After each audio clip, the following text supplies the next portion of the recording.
ஆண்டவராகிய இயேசு கிறிஸ்துவின் கிருபையும் சமாதானமும் உங்கள் அனைவரோடும் கூட இன்றைக்கு இருப்பதாக. நான் உன்னை விடுவதுமில்லை, உன்னை கைவிடுவதுமில்லை என்று சொன்ன நமது ஆண்டவராகிய இயேசு கிறிஸ்து நம்மோடு கூட இருக்கிறார். அவர் நம்மை ஏற்றும் பார்க்கிறார். சமாதானமாக இருக்கும். இனிமையா 42ஆம் அதிகாரம். கர்த்தருக்கு காத்திருத்தல் என்றால் என்ன? நம்முடைய ஜெபத்திற்கு பதில் கிடைக்கும்படி காத்திருப்பது என்றால் ஏன் காத்திருக்க வேண்டும்? கர்த்தர் ஏன் நம்மை காத்திருக்க வைக்கிறார்? உடன் பதில் தராமோ என்பதை இந்த வேத பகுதியில் இந்த வேத பகுதியில் கர்த்தரிடத்தில் எரேமியா தீர்க்கதரிசி ஐயா ஜெபித்து பதிலுக்காக காத்திருக்கிறார். அதை குறித்து நாம் தியானிக்கலாம். இஸ்ரவேலருக்காக எரேமியா ஐயா கர்த்தரிடத்தில் ஜெபிக்கிறார், விண்ணப்பம் செய்கிறார். அவர்களை காப்பாற்றும்படியும் நல்வழியை சொல்லும்படியும் கர்த்தரிடத்தில் கேட்கிறார். 10 நாள் கழித்து கர்த்தர் பதில் தருகிறார். இந்த 10 நாட்கள் ஏன் உடனே கிடைக்கிறது, ஏன் உடனே கிடைக்கவில்லை என்பதை குறித்து ஆராய்வார். கர்த்தருக்கு பிரியமான எந்த மனிதனும் ஜெபிக்கும் பொழுது கர்த்தர் உடனே பதில் தருகிறார். இதற்கு வேத வசனம் நமக்கு ஆதாரம் இருக்கிறது. தானியேல் ஐயா கர்த்தரை நோக்கி ஜெபிக்கிறார் இஸ்ரவேலின் விடுதலைக்காக. அப்படி அவர் ஜெபிக்கும் பொழுது அங்கு ஒரு வசனம் சொல்லப்படுகிறது. அதாவது தானியேல் ஐயா ஜெபிக்க தொடங்கி 21 நாள் கழித்துதான் பதில் வருகிறது. ஆனால் அதாவது வேத வசனம் சொல்லுகிறது, தானியேல் ஐயா கர்த்தருக்கு பிரியமானவராய் இருந்தார். அவர் ஜெபிக்க தொடங்கிய போதே கர்த்தரிடத்திலிருந்து பதில் வந்துவிட்டது. அங்கிருந்து வரும்பொழுது வானத்திலே தடைப்பட்டது. 21 நாட்கள் தடைப்பட்டது. அதாவது கேப்ரியல் தூதன் இறங்கி வர முடியவில்லை. அந்த அளவுக்கு வானத்தில் யுத்தம் நடக்கிறது. பொல்லாத ஆவிகள் கேப்ரியல் தூதனை தடுத்து நிறுத்துகிறது. கேப்ரியல் தூதனுக்கு உதவியாக மிகாவேல் தூதன் வந்து யுத்தம் செய்து, பொல்லாத ஆவிகளோடு யுத்தம் செய்து அழித்து விட்டு பின்பு கேப்ரியல் தூதனை அனுப்புகிறார். அவர் வருகிறார். அதாவது பரலோகத்தில் தூது கொண்டு வரும் தூதர்கள், அதாவது கேப்ரியல் தூதர்கள் எப்பொழுதும் கர்த்தரிடத்திலிருந்து ஜனங்களுக்கு செய்தி கொண்டு வருகிறவர்கள், அந்த தூது செல்கிறவர்கள். அப்படி அவர்கள் அந்த வேலையை மட்டும்தான் செய்வார்கள். மிகாவேல் தூதர்கள் என்பவர்கள் பொல்லாத ஆவிகளோடு யுத்தம் செய்கிறவர்கள், யுத்த வீரர்கள், யுத்தம் செய்யும் தூதர்கள். அவர்கள் யுத்தம் செய்வார்கள். இப்படி கேப்ரியல் என்பது ஒரு கூட்டத்தின் பெயர், மிகாவேல் என்பது ஒரு தூதர்களின் கூட்டத்தின் பெயர். இப்படியாக கேப்ரியல் கூட்டத்தின் தூதருக்கு உதவியாக மிகாவேல் கூட்டத்தின் தூதராக ஒரு தூதர் வந்து பொல்லாத ஆவிகளோடு யுத்தம் செய்து வெற்றி பெற்று கேப்ரியல் தூதரை விடுதலையாக்கி அனுப்புகிறார். ஆனால் ஒரு காரியம் என்னவென்றால், அவர் சொல்லுகிறார், தானியேல் ஐயா ஜெபிக்க தொடங்கும் போதே அவர் கர்த்தருக்கு பிரியமானவராய் இருந்ததினால் அவருக்கு உடனே பதில் அங்கிருந்து புறப்பட்டது என்று சொல்லுகிறார். அப்படி என்றால் ஒரு மனிதனை கர்த்தர் நேசித்தால், ஒரு மனிதன் மேல் பிரியமாய் இருந்தால் அவருக்கு உடனே கர்த்தரிடத்திலிருந்து பதில் கிடைக்கும். அவருடைய ஜெபங்கள் உடனே கேட்கப்பட்டு உடனே பதில் கிடைக்கும் என்ற சத்தியத்தை நீங்கே நாம் கற்றுக்கொள்கிறோம். அப்படி என்றால் நாம் பரிசுத்தவானாய் இருந்தால், நாம் கர்த்தருக்கு கீழ்ப்படுகிறவராய், கர்த்தருக்கு பிரியமான காரியங்களை செய்து கர்த்தருடைய பிள்ளையாய் நாம் வாழ்ந்தால், கர்த்தர் நம்மை நேசிக்கும்படியாய் நாம் நடந்து கொண்டால், அவருக்கு பிரியமான கீழ்ப்படிதல், ஒழுக்கம், பரிசுத்தம், நீதி, நியாயம் இதை பின்பற்றி நடக்கிறவர்களாய் நாம் இருந்தால், அவருக்கு பிரியமானவராய் இருந்தால் நிச்சயம் நம் ஜெபத்திற்கு உடனே பதில் கிடைக்கும். ஆனால் ஒரு காரியம், தானியேல் ஐயா கர்த்தருக்கு பிரியமானவராய் இருந்தார். அவருக்கு பதில் உடனே புறப்பட்டது பரலோகத்திலிருந்து. ஆனால் வந்து சேர 21 நாட்கள் காலதாமதம் ஆயிற்று. தானியேல் ஐயா என்ன நினைத்துக் கொண்டு வந்திருப்பார்? அவர் ஜெபித்துக் கொண்டே இருக்கிறார். 21 நாளும் அவர் ஜெபித்துக் கொண்டேதான் இருந்தார். அவர் இங்கு ஜெபிக்க வானமண்டலத்தில் இருக்கிற பொல்லாத ஆவிகள் அழிக்கப்பட்டது. மிகாவேல் தூதன் அங்கு வந்து யுத்தம் செய்து அழித்தார் என்றால், இங்கு கீழிருந்து மனிதர்கள் ஜெபிக்க வேண்டும், கட்டளை கொடுக்க வேண்டும். தானியேல் ஐயா அந்த செயலை அவர் செய்தார். இது ஒரு யுத்தம்.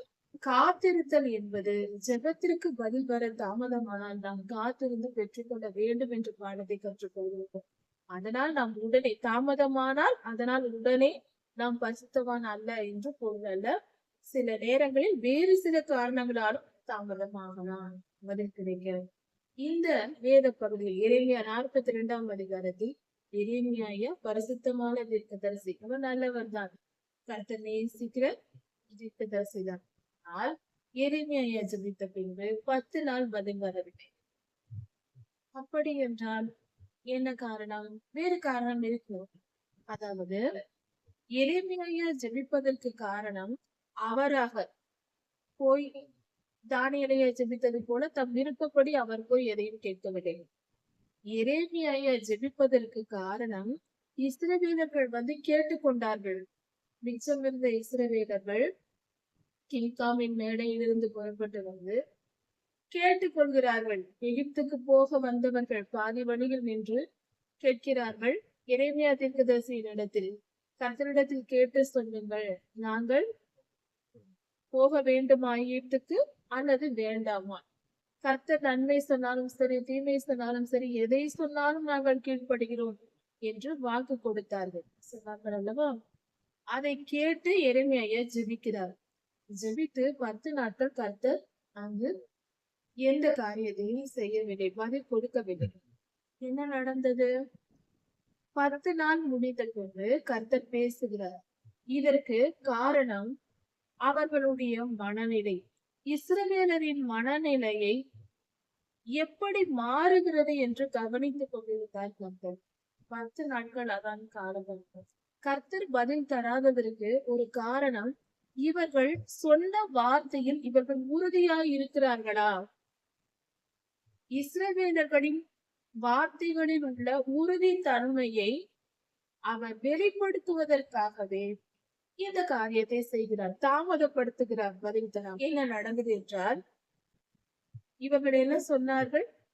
நன்மையானாலும் சரி, தீமையானாலும் சரி, இன்ப துன்பம் எதுவாய் இருந்தாலும் கர்த்தருடைய வார்த்தைக்கு நாங்கள் கீழ்ப்படுகிறோம், நாங்கள் சொல்வதை முழுமையாய் கீழ்ப்படுவோம் என்றார்கள். எரேமியாவும் சொன்னார், கர்த்தர் என்ன சொன்னாலும் ஒரு வார்த்தை தவறாமல் நான் முற்றுமாக எல்லாவற்றையும் நான் உங்களுக்கு சொல்கிறேன் என்று எரேமியாவும் ஒப்புக்கொண்டார். ஆனால் இதை கேட்ட இவர்கள் 10 நாள் கழித்து பதில் சொல்லும் பொழுது கர்த்தர் என்ன சொல்லுகிறார்? இஸ்ரவேலிலேயே இருங்கள், நான் உங்களை பாதுகாப்பேன்.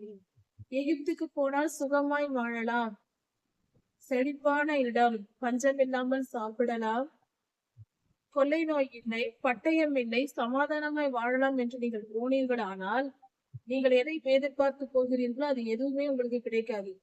பஞ்சத்தினாலும் பட்டயத்தினாலும் கொள்ளை நோயினாலும் அழிந்து போவீர்கள். இதையெல்லாம் நான் வரவழைப்பேன் அங்கு என்று கர்த்தர் சொல்லுகிறார். இஸ்ரவேலிலேயே இருங்கள், எகிப்துக்கு போகாதிருங்கள் என்று சொல்கிறார். எகிப்திலிருந்து கர்த்தர் புறப்பட பண்ணி கூட்டிக் கொண்டு வந்தவர். திரும்பவும் இவர்கள் எரேமியா காலத்தில் போக நினைக்கிறார்கள். அப்பொழுது கர்த்தர் வேண்டாம் என்று சொன்னாரா? இதை கேட்ட பின்பும் அவர்கள் என்ன சொன்னார்கள்? 21ஆம் வசனம் சொல்லுகிறது, அதாவது எரேமியா 42:7ஆம் வசனமும் 21ஆம் வசனத்தையும் சேர்த்து பார்க்கும் போது தெரியும், 10 நாள் சென்ற பின்பு கர்த்தர் பேசுகிறார். அந்த வார்த்தையை அதே நாளில் 21ஆம் வசனத்தில் சொல்லப்பட்டிருக்கிறது. கர்த்தருடைய வார்த்தை கிடைத்த அதே நாளில் எரேமியா சொல்லுகிறார் இஸ்ரவேலருக்கு, நீங்கள் அங்கு போகாதிருங்கள் என்று, போனால் இப்படி தண்டனை வரும் என்று, அழிந்து போவீர்கள் என்றும் சொல்லுகிறார். அதை கேட்ட இவர்கள் என்ன செய்கிறார்கள்? நாங்கள் போகத்தான் செய்வோம், நாங்கள் உன் பேச்சை கேட்க மாட்டோம், நீராக இதை சொல்லுகிறீர், யாரோ சொல்லி கொடுத்து சொல்லுகிறீர், இது கர்த்தருடைய வார்த்தை அல்ல என்று சொல்லிவிட்டு இவர்கள் எகிப்துக்கு போக புறப்பட்டார்கள். கர்த்தருடைய வார்த்தைக்கு கீழ்ப்படியவில்லை, கர்த்தருடைய தீர்க்கதரிசியை விசுவாசிக்கவில்லை, கர்த்தருடைய வார்த்தைக்கு கீழ்ப்படியவும் இல்லை. இந்த 10 நாட்கள் கர்த்தர் தாமதப்படுத்தியதின் விளைவு இவர்கள் உறுதித்தன்மை எப்படி இருக்கிறது என்று கவனித்தார். கர்த்தர் ஒரு மனிதனின் இருதயத்தை நன்கு ஆராய்ந்து அறிந்திருக்கிறார். இவர்கள் வாயினால் எரேமியாவினிடத்தில் பேசியிருக்கிறார்கள். நாங்கள் எதை சொன்னாலும் கர்த்தர் சொல்வதையெல்லாம் கேட்கிறோம் என்று சொன்னார்கள் அல்லவா? அவர் அதை தெரிந்து அவர் சொன்னதை கேட்டு ஜெபிக்கிறார். ஆனால் கர்த்தருக்கு தெரியும் அந்த இஸ்ரவேலர்களின் இருதயத்தில் என்ன இருந்தது என்று. கீழ்ப்படுகிற மனம் அவர்களுக்கு இல்லை. ஏற்கனவே எகிப்துக்கு போக வேண்டும் என்று யோசித்து விட்டார்கள், முடிவெடுத்து விட்டார்கள். அதன் மேல் விருப்பத்தையும் வளர்த்து கொண்டார்கள், ஆசையை வளர்த்து விட்டார்கள். இப்பொழுது அவர்கள் போக வேண்டும் என்று முடிவெடுத்து விட்டார்கள், போகத்தான் போகிறார்கள். இவர்கள் விருப்பம் நிறைவேறும்படி கர்த்தரிடத்திலிருந்து வார்த்தை வர வேண்டும் என்று எதிர்பார்த்து இவர்கள் எளிமையாக கேட்கிறார்கள். இன்றும் கிறிஸ்தவர்களின் மனநிலை இப்படிதான் இருக்கிறது. கிறிஸ்தவர்கள் என்றால் என்ன? எப்படி வாழ்கிறார்கள்? இந்த சாதாரணமான கிறிஸ்தவர்கள் என்று பார்க்கும்போது பொதுவாக ஒரே ஒரு வார்த்தையில் முடித்து விடலாம், ஆசீர்வாதம். இந்த உலகம் முழுவதும் எல்லா காலங்களிலும் ஆசீர்வாதமாய் இருக்க வேண்டும் என்பதே கர்த்தருடைய சித்தம், கர்த்தருடைய பிள்ளைகளின் சித்தம், கர்த்தருடைய ஊழியர்களின் விருப்பமாய் இருக்கும். அதில் ஏத்த மாற்ற கருத்தும் உண்டு. ஆசீர்வாதம் தான் வாழ்க்கைக்கு தேவை. நிச்சயம் ஆசீர்வதிக்கப்படாவிட்டால் சாபத்தை யாருதான் விரும்புவார்? இல்லை, நிச்சயமா இல்லை. ஆனால் எது ஆசீர்வாதம் என்பதுதான் கேள்வி. இவ்வுலக ஆசீர்வாதங்களையே தேடிக்கொண்டிருப்பது, பணம், வேலை, திருமணம், சாப்பாடு, வீடு, வசதி, வாய்ப்பு, இப்படி இதையெல்லாம் எத்தனை காலம் நாம் வைத்திருக்க போகிறோம்? நம் சரீரத்தை பாதுகாப்பது சரி, இது மட்டும் எத்தனை காலம் இருக்க போகிறது? நம்ம 70 வருடங்கள், 95 வருடங்கள் அல்லது 80 வருடங்கள். அதன் பின்பு நிரந்தரமாய் கோடான கோடி ஆண்டுகள் வாழப்போகிறோம் என்ற எண்ணம் எத்தனை பேருக்கு இருக்கிறது? வாழப்போகிறோம் என்ற எண்ணம் இருந்தால்தான் அதற்கான ஆயத்தத்தில் ஈடுபடுவார்கள். கர்த்தரிடம் போக போகிறேன், பரலோக வாழ்க்கை வாழப்போகிறேன் என்று நினைத்தால்தான் அதற்கான ஆயத்தத்தை நாம் நினைப்போம். இந்த 70 வருடங்களை மட்டுமே நினைத்து கொண்டே வாழ்ந்தால் அதன் முடிவு நரகம்தான். அப்படிதான் என்று எல்லோரும் போய் கொண்டிருக்கிறார்கள். அவர்களுக்குள்ளேயே நம்பிக்கை இல்லை. பரலோகம் போக வேண்டும் என்ற விருப்பம் இல்லை. விருப்பம் இருந்தாலும் நம்பிக்கை இல்லை. போக முடியும் என்று நம்பிக்கை இல்லை. அதை குறித்து சிந்திப்பதில்லை என்றே சொல்லலாம். இவ்வுலக ஆசீர்வாதங்களை மட்டும் அன்றாட தேவைகள், இன்றைய சந்தோஷம் என்ன, நாளைய சந்தோஷம் என்ன, என்னென்ன நிகழ்வுகள் சந்தோஷமா இருக்கிறது, என்னென்ன ஈவெண்ட்டுகள், எந்தெந்த நிகழ்வுகள் நமக்கு சந்தோஷத்தை கொடுக்கிறதோ அதை ஏற்படுத்தி கொள்வது. பிறந்தாள், உறவினர் பிறந்த நாள், பண்டிகை நாள், இன்னும் ஏதாவது நாட்களை சொல்லிக் கொண்டு கொண்டாடி கொண்டே இருக்க வேண்டும். தினம் தினம் கொண்டாட்டம் இருக்க வேண்டும், சந்தோஷம் இருக்க வேண்டும்.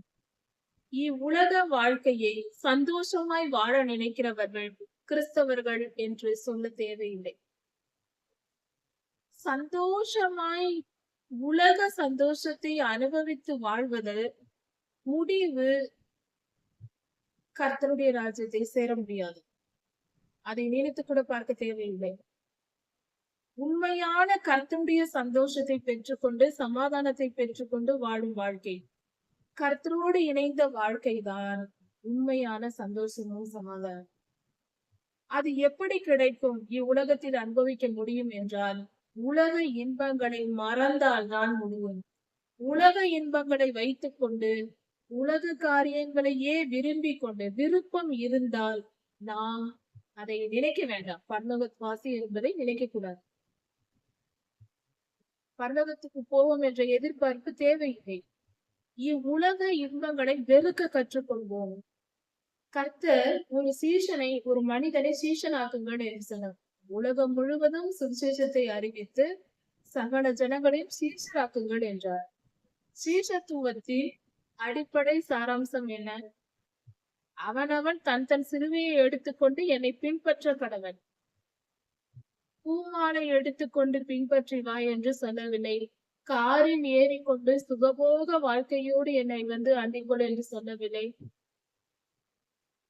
வாசனை திரவியங்கள் பூசிக்கொண்டு சந்தோஷமாய் கொண்டாட்டங்களோடு கொண்டாடி கொண்டு என்னிடத்தில் சேர் என்று உலக வாழ்க்கையை அனுபவித்து முடித்து வா என்று சொல்லவில்லை.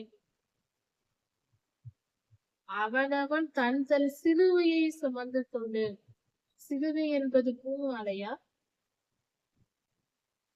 கர்த்தர் சிலுவை சுமந்த போது தூக்க முடியாமல் பலமுறை கீழே போட்டு விட்டார். மீண்டும் அதை அதுவே அவர் மேல் தூக்கி வைத்து அப்படித்தான் சுமக்க செய்தார்கள். கடைசியில் சிமியோன் என்பவர் சிலுவை செய்தார் கொல்கத்தா மலையில். அவரால் முடியவில்லை. பார சிலுவை ஆவிக்குரிய ரீதியில் நம்முடைய மனநிலையிலும் நம் வாழ்க்கையின் போராட்டங்கள் நம்மால் சுமக்க முடியாத அளவுக்கு வரும் பாடுகளை நாம் சுமந்து முடித்து தேவ பலனால் சுமந்து முடித்து வலியையும் வேதனையும் அனுபவித்து நொறுங்கி நாம் சுத்திகரிக்கப்பட்டவர்களாய் நாம் பரலோகம் போக வேண்டும். பரலோகவாசி என்றால் அவர்கள்தான்.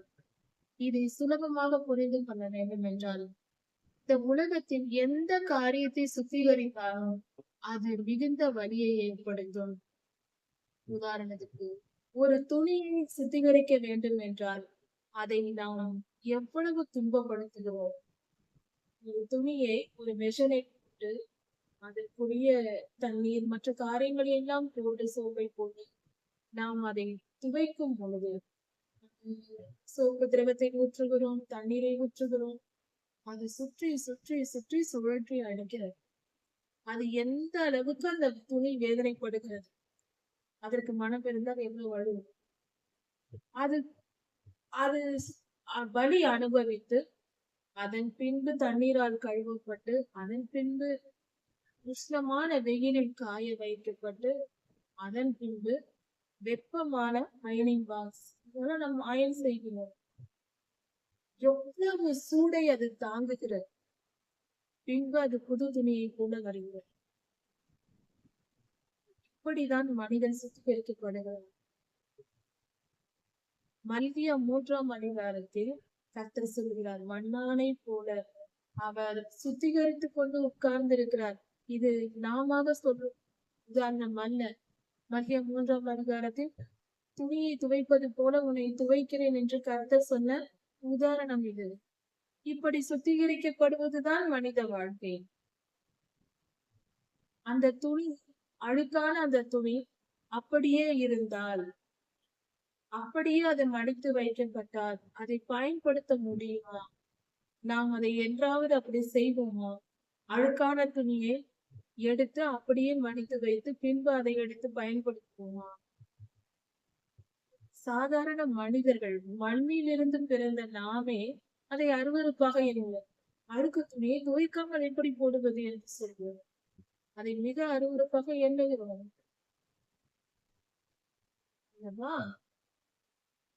கர்த்தர் எப்படி ஏற்றுக்கொள்வார்?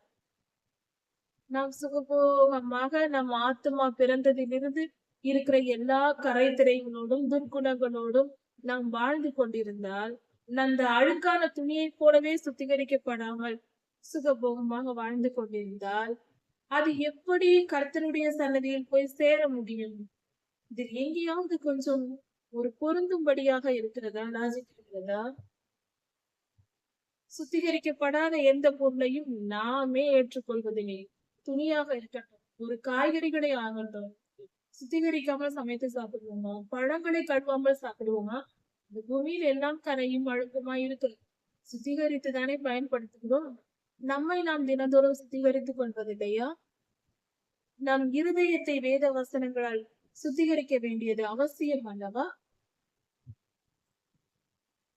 இப்படி சுத்திகரிப்பு என்பது அவசியம். சுத்திகரிப்பு என்பதை சிலுவை சுமப்பதுதான், பாடு அனுபவிப்பதுதான். அது சுகபோக வாழ்க்கை அல்ல. கர்த்தர் எப்பொழுதெல்லாம் பதில் தர தாமதப்படுத்துகிறாரோ அப்பொழுதெல்லாம் அந்த பதிலை பெற்றுக்கொள்ள நமக்கு தகுதி வரவில்லை என்று பொருள். அந்த தகுதி வரும் வரை கர்த்தர் காத்திருக்கிறார். நம்மை காத்திருக்க பண்ணுகிறார், பதில் தருவதில்லை. கர்த்தரும் காத்திருக்கிறார் என்று சொல்லலாம், நாம் அந்த மறுரூபம் ஆகும் வரைக்கும். உதாரணத்திற்கு மோசே ஐயா 40 நாள் மலையில் இருந்தார். கர்த்தருடைய கற்பனைகளையும் கட்டளைகளையும் பெற்றுக்கொண்டார். 40 நாள் கழித்து கர்த்தர் சொல்லுகிறார் மோசே ஐயாவோடு, நீ புறப்பட்டு போ மோசே, அங்கே கீழே உன் ஜனங்கள் கெடுத்து கொண்டார்கள் தங்களை. கீழே ஆரோன் ஐயா தலைமையில் அங்கு கன்றுக்குட்டி செய்து விக்கிரக ஆராதனை செய்து கொண்டிருந்தார்கள். பண்டிகை கொண்டாடி கொண்டிருந்தார்கள். மோசே ஐயா 40 நாள் வரவில்லை என்றதும் இவர்கள் கன்றுக்குட்டி செய்து நீதான் எங்களை வழிநடத்த வேண்டும் என்று இஸ்ரவேலர்கள் அங்கு அக்கிரமம் செய்து கொண்டிருந்தார்கள்.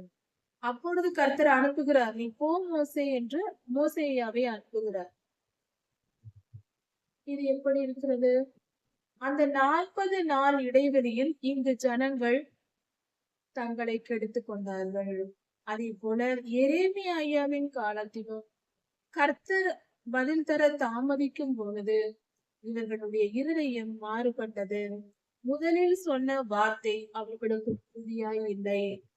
அதே போல மோசேயாவின் காலத்தில் அவருடைய வாழ்க்கையில் கர்த்தரை அவர் பார்க்க வேண்டும் என்று நினைத்த போது கர்த்தர் என் முதுகை மட்டும் நீ பார்க்கலாம் என்று அனுமதிக்கிறார். அப்பொழுது அவர் பார்க்க போகும்போது 6 நாட்கள் காத்திருந்துதான் மோசேயா கர்த்தரை 7வது நாளில் சந்திக்கிறார். கர்த்தரை பார்க்க முடிகிறது. இப்படியாக நடக்கிறது. இப்படி நாம் ஆயத்தப்படும்படியாக, தகுதிப்படும்படியாக, நாம் அந்த தகுதிக்குள் கர்த்தரை பார்க்கும் தகுதியை பெறும்படியாக, கர்த்தரிடத்திலிருந்து வரும் செய்தியை பெற்றுக்கொள்ள தகுதியுடையவர்களாய் நாம் வளரும்படியாக கர்த்தர் அந்த நேரத்தை பார்த்திருக்கிறார். கர்த்தர் ஒரு வார்த்தையை நமக்கு பதிலாக தந்தாலும், ஒரு செயலை நமக்கு சொன்னாலும், அதை பெரும் தகுதி நமக்கு இருக்கிறதா என்று பார்த்தே நாம் கடைபிடிக்கிறார். எல்லோரிடத்திலும் எல்லா விஷயத்தையும் சொல்வதில்லை. கர்த்தர் ஞானம் உள்ளவர், பூரண ஞானம் உள்ளவர். அதை கர்த்தர் அப்படித்தான் செய்கிறார் என்பதை நாம் தெளிவாய் புரிந்து கொள்வோம். நம்மை அந்த சூழ்நிலைக்கு, அந்த பக்குவத்திற்கு நம்மை ஏற்படுத்தி அதன் பின்பு அந்த பதிலை கொடுக்கிறார். இன்னும் ஒரு உதாரணத்தை கூட பார்க்கலாம். ஒரு தகப்பனுக்கு ஒரு பெண் குழந்தை பிறந்தது. அந்த பெண் குழந்தைக்கு ஒரு 7 வயது ஆகும் போது அந்த பெண் குழந்தை தன் தகப்பனிடம் கேட்கிறது, எனக்கு அழகான ஒரு தங்க செயின் வேண்டும் என்று கேட்கிறது. தங்கத்தில் செயின் வேண்டும் என்று கேட்கிறது. அதை அந்த தகப்பன் வாங்கி கொடுக்கிறார். அதை வாங்கியதும் அழகாக அது போட்டு பார்க்கிறது, ரொம்ப சந்தோஷப்படுகிறது. சிறிது நேரத்தில் அந்த தகப்பன் அந்த நகையை கழற்றி விடுந்தார். அதை எடுத்து பத்திரமாக எடுத்து வைத்திருந்தார். அப்பொழுது அந்த குழந்தை கேட்கிறது, அப்பா நான் அதை போட்டுக்கொள்வேன், எனக்கு வேண்டும், அது எனக்கு மிகவும் பிரியமா இருக்கிறது, எனக்கு வேண்டும் கொடுங்கள் என்று கேட்கிறார். அதற்கு அந்த தகப்பன் சொல்கிறார், அம்மா இந்த நகை உனக்குதான், உன்னுடையதுதான், உனக்கு பிரியமானதை நான் வாங்கி கொடுத்திருக்கிறேன். ஆனால் நீ சிறு பிள்ளையா இருக்கிறாய், இதை போட்டுக்கொண்டு வெளியே போகக்கூடாது, அதனால் உனக்கு ஆபத்து வரும். இதை பயன்படுத்தும் அணிந்து கொள்ளும் தகுதி உனக்கு இன்னும் வரவில்லை என்று சொல்லி அதை வாங்கி வைத்து விடுகிறார். அந்த நேரத்தில் அதை கொடுத்தால் அந்த பெண் குழந்தைக்கு அந்த நகையின் நிமித்தம் திருடர்கள் யாராவது குழந்தைக்கு ஏதாவது செய்து விடுவார்கள். சிறு பிள்ளைக்கு அதிகமான விலை உயர்ந்த நகைகளை நாம் போட்டு அனுப்புவோமா? வெளியே அனுப்புவோம். அதை போட்டுனால் குழந்தையை நம்மால் பள்ளிக்கு அனுப்ப முடியாது. அதனால் குழந்தைக்கு ஆபத்து நேரிடும். எவ்வளவுதான் நம்மிடத்தில் நகைகள் இருந்தாலும் அதை நாம் குழந்தைகளுக்கு அனுமதிக்க மாட்டோம். குழந்தையின் பாதுகாப்பு கருதி. அதே போல அந்த தகப்பன், அந்த பிள்ளை வளர்கிறாள், திருமண வயது அடைகிறாள், திருமணம் வருகிறது. தகப்பன் அதிகமான நகைகளை அந்த பிள்ளைக்கு எடுத்துக்கொள்கிறார். எல்லா நகைகளையும் அந்த பெண் குழந்தை சிறு பிள்ளையை கேட்ட அந்த தங்கச்செயினையும் எடுத்து கொடுத்து போட்டுக்கொண்டு செய்யப்படும். அப்பா அந்த மகள் கேட்கிறார், இப்பொழுது தருகிறீர்களே அப்பா என்று. உனக்கு அதை பெற்றுக்கொள்ளும் தகுதி இப்பொழுது வந்து விட்டதம்மா, நீ அடைந்து கொள் என்று சந்தோஷமாக அந்த பிள்ளைக்கு அறிவிக்கிறார். இப்படிதான் நம் நமக்கு எப்பொழுது எதை கொடுக்க வேண்டும்? சிறு குழந்தையா இருக்கும் போது அந்த தங்க சங்கிலி அந்த குழந்தைக்கு ஆபத்தாய் முடியும். ஆனால் வளர்ந்த பின்பு அது அவளுக்கு அழகான ஒரு காரியமாய், மகிமையாய் அந்த பிள்ளைக்கு எதை எப்பொழுது கொடுக்க வேண்டுமோ அதை அப்பொழுது கர்த்தர் நமக்கு தரும். அது வரைக்கும் நாம் பொறுமையோடு காத்திருப்பது அவசியம். பொறுமை கிறிஸ்தவர்களுக்கு அவசியமானது. கர்த்தர் நம்மிடத்தில் சொல்லியிருக்கிறார். நாம் ஜெபத்தில் கேட்ட காரியங்களா இருக்கலாம், அது பதில் கிடைக்க தாமதமாகலாம். பொறுமையோடு காத்திருக்க வேண்டும். பரிசுத்தத்தை காத்துக்கொண்டு நீதியாய் நாம் வாழ்வும் இருக்க. அதே சமயத்தில் கர்த்தர் நமக்கு ஒரு ஆசீர்வாதத்தை கொடுப்பேன் என்று சொல்லியிருப்பார். அவசரப்படக்கூடாது. சாராள் அம்மாவுக்கு குழந்தை தருவேன் என்று கர்த்தர் சொன்னார். கால தாமதம் ஆகும் போது சாராள் அம்மா அவசரப்பட்டு ஆகாரை கணவருக்கு கொடுத்தார். அதன் விளைவாக இஸ்மவேல் சந்ததி பிறந்தது. இன்று வரை உபத்திரவமாயிருக்கிறது. அவசரப்படக்கூடாது. பொறுமையோடு காத்திருந்தால் 100வது வயதில், அதாவது ஆபிரகாமையாவுக்கு 100வது வயது, ஈசாக்கு கர்த்தர் சொன்னபடியே கொடுத்தார் அல்லவா? ஈசாக்கு மரண கர்த்தர் சொன்னார், ஏற்ற காலத்தில் அதை செய்வார். அதுவரைக்கும் பொறுமையோடு காத்திருந்ததால் அவசியமாய் இருக்கிறது. எரேமியா 42ஆம் அதிகாரத்தில் சொல்லப்பட்டிருக்கிறது போல அந்த காலத்தில் வாழ்ந்த இஸ்ரவேலர்கள் கர்த்தரிடத்தில் சொன்ன வார்த்தையை அவர்கள் உண்மையாய் ஆழமான உண்மையான உள்ளத்தின் ஆழத்திலிருந்து சொன்னார்கள். கர்த்தருக்கு கீழ்ப்படிவோம் என்று சொன்ன வார்த்தை அது உண்மையாய் இல்லாததினால் கர்த்தர் 10 நாள் தாமதப்பட்டதினால் அவர்கள் உள்ளத்தில் இருந்த உண்மை விளைவிற்று.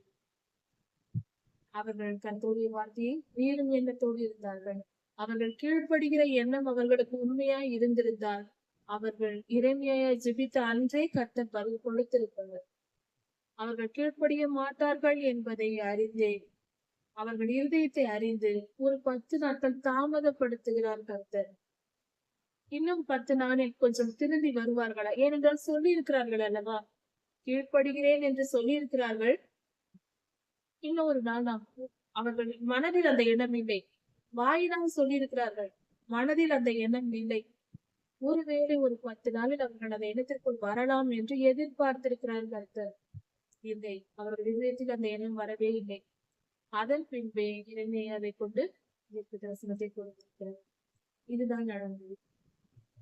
இதிலிருந்து நாம் கற்றுக்கொள்ள வேண்டிய பாடம், கர்த்தருடைய நேரம் வரும் வரைக்கும் அந்த காரியத்தை செய்ய கர்த்தர் தாமதப்படுத்துவார்.